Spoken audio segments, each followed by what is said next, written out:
Friend, aku bakal share cara hitung paling gampang kapan sebaiknya kamu pensiun dalam 5 menit and gimana caranya. Aku akan bagi jadi 3 bagian pendek, mulai dari yang starting gajinya udah 15 juta sampai yang masih UMR.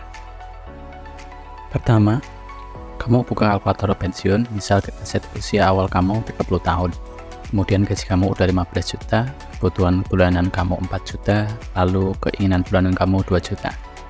Inflasi tahunan ini dipakai untuk menghitung kenaikan kebutuhan kamu. Rata-rata di Indonesia per tahun bahan pokok naik 5%.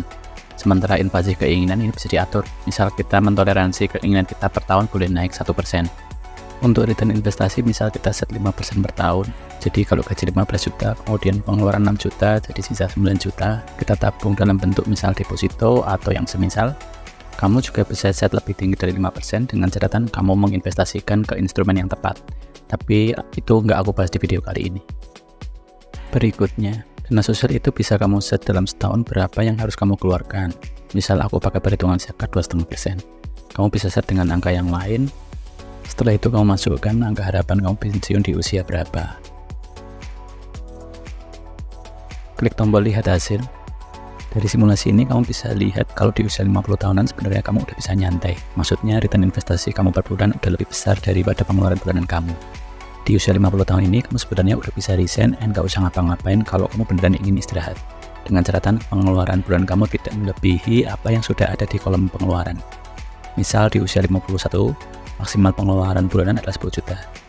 Di sini bisa aja selagi usia pensiunmu. Misal kamu set 55 tahun, maka di usia 56 kamu udah bisa nyantai dengan maksimal pengeluaran 11 jutaan.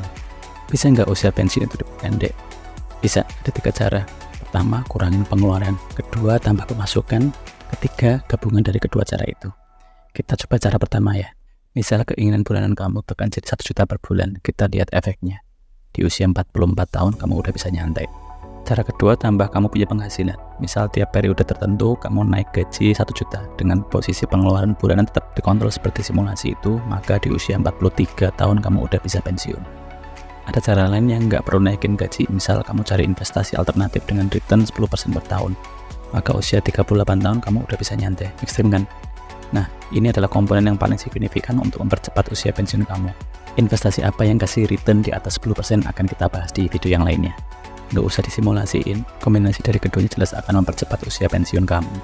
Isu yang sering muncul adalah kalau gaji naik maka ya gaya hidup naik. Seiring dengan itu kebutuhan dan keinginan bulanan kamu juga naik nih sampai 12,5. Makanya kamu bisa lihat kalau gaji kamu nggak naik sebelum kamu pensiun, kamu akan mulai berhutang. Di sini apapun alasan kamu, aku kasih tahu yang bikin gaji kamu nggak cukup.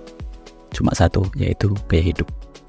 Dari 2 topik di atas ada 2 keyword yang paling penting, yaitu kontrol keuangan dan investasi yang tepat, yang nantinya akan aku bawa ke simulasi kalau kamu memulai karirmu dari UMR. Kamu pasti protes, gajiku kan gak segede itu. Oke, kita simulasiin kalau gaji kamu misal kamu baru pertama kali kerja nih. Kira-kira gaji kamu UMR Jakarta yaitu 4,9 juta. Lalu kita set kebutuhan kamu 2,5 juta, keinginan kamu 1 juta, return investasi kita biarin di 5%.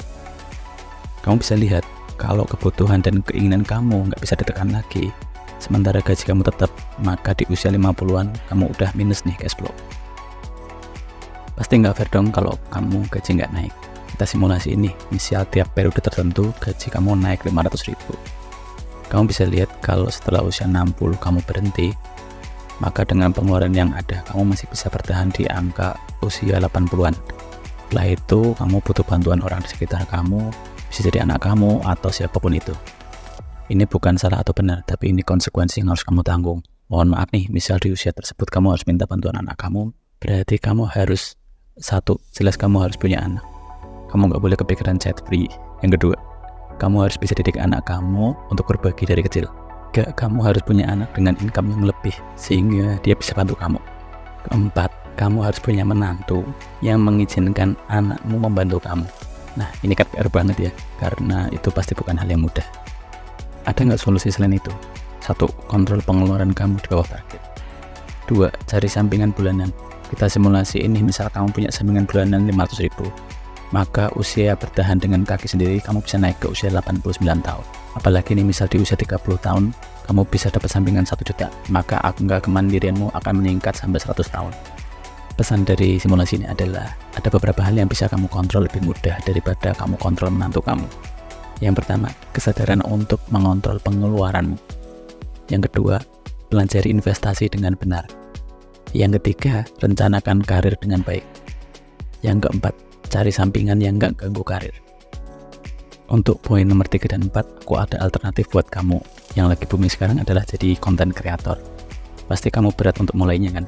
Mau dari mana, cari ide kayak apa, bikinnya pakai apa, alatnya apa aja, terus monetisnya gimana. Betul nggak? Aku kasih jalan yang mudah, nggak perlu pakai jalan ninja yang menyakitkan dan penuh kegelapan. Coba deh ikutin salah satu kelas ruang kreatif dari YouTuber Agus Leo. Dia sharing 12 modul apa aja yang pernah dia jalani dan gimana best practice-nya.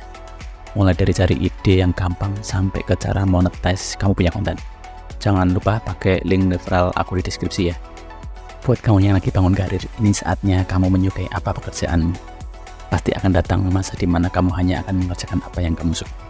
Kalau video ini bermanfaat, share ke teman-teman kamu supaya mereka punya perencanaan lebih dini.